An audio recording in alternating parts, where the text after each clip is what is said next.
Senior Fellow of the Middle East Center at the London School of Economics, and we appreciate your time, Mr. Jawad, so much. So, are the Iraqi forces capable of retaking Anbar?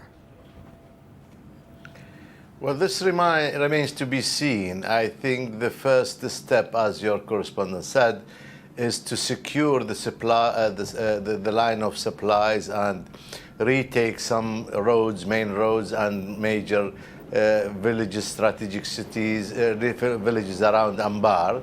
If they are successful in this drive, I think they will be able to retake Anbar or Ramadi center.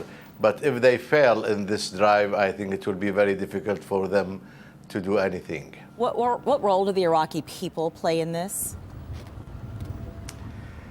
Well, the main forces are civilian forces or civilian militias, or they call them al-Hashd al-Sha'bi, and the tribal forces of the Anbar Province, because the army has proved that it was unable and incapable of defending the land or defending the areas that they were in.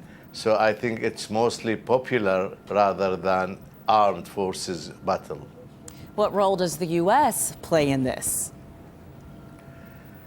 Well, I think all these catastrophes are because of the United States invasion and destruction of Iraq and dissolvement of the army in 2003, and they have not built anything in Iraq. And then they left Iraq without creating a real democratic or stable government. Now they are unwilling to go inside because they say that they are unwilling to sacrifice their people. But they were willing to sacrifice their people in 2003 to destroy Iraq without anybody asking them. They are not supporting the armed forces really in the right way. Air coverage is not that effective.